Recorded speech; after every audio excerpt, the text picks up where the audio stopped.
माजी आमदार जिशान सिद्दीकींना ईमेलद्वारे जीवे मारण्याची धमकी आल्यानंतर जिशान सिद्दीकींच्या घरी पोलीस दाखल। ठाकरे बंधू एकत्र येण्याबाबत कुठेही बोलू नका, संवेदनशील विषयांवरती बोलणं टाळा, राज ठाकरेंच्या मनसैनिकांना सूचना। राज ठाकरे सध्या परदेशात, भारतात आल्यावर उद्धव ठाकरेंविषयीच्या युतीबाबत सविस्तर बोलणार। ठाकरे बंधूंच्या युतीच्याच चर्चा सुरू असताना पवार काका पुतण्यांमध्ये बैठकांचा धडाका। पुणे साखर संकुलातील बैठक संपल्यानंतर शरद पवार आणि अजित पवारांमध्ये वेगळी बैठक। कुटुंब म्हणून एकत्र येणं ही महाराष्ट्राची परंपरा, या चर्चा करण्याचा विषय नाही। ज्या संस्थांमध्ये शरद पवार अध्यक्ष तिथे मी सदस्य म्हणून एकत्र बैठक। शरद पवारांसोबतच्या भेटीवरती अजितदादांची प्रतिक्रिया।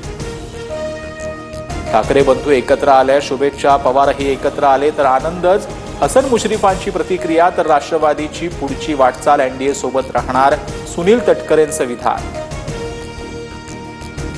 गिरीश महाजन यांची तब्येत बिघडली, ताप आल्यामुळे महाजनांवर बॉम्बे हॉस्पिटलमध्ये उपचार सुरू। मसाजोगमध्ये देशमुख कुटुंबियांच्या घराजवळ अज्ञात महिलेचा वावर, कृष्णा आंधळेचे पुरावे असल्याचं सांगत रात्रभर महिला ठाण मांडून पोलीस येताच बसमधून महिलेचा पोबारा। पुणे पोर्शे कार अपघात प्रकरणात महाराष्ट्र मेडिकल काउन्सिलकडून डॉक्टर तावरे आणि हळणोर यांचा परवाना रद्द। ससूनमधील डॉक्टरांवर अल्पवयीन आरोपीचे रक्ताचे नमुने बदलल्याचा आरोप।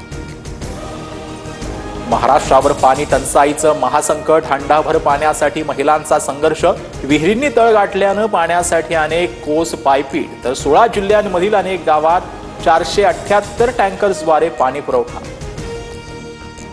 झारखंडमध्ये माओवादी आणि कोब्रा बटालियनमध्ये 3.5 तास चकमकीमध्ये 1 कोटींचं बक्षीस असलेल्या कमांडरसह 8 माओवादी ठार।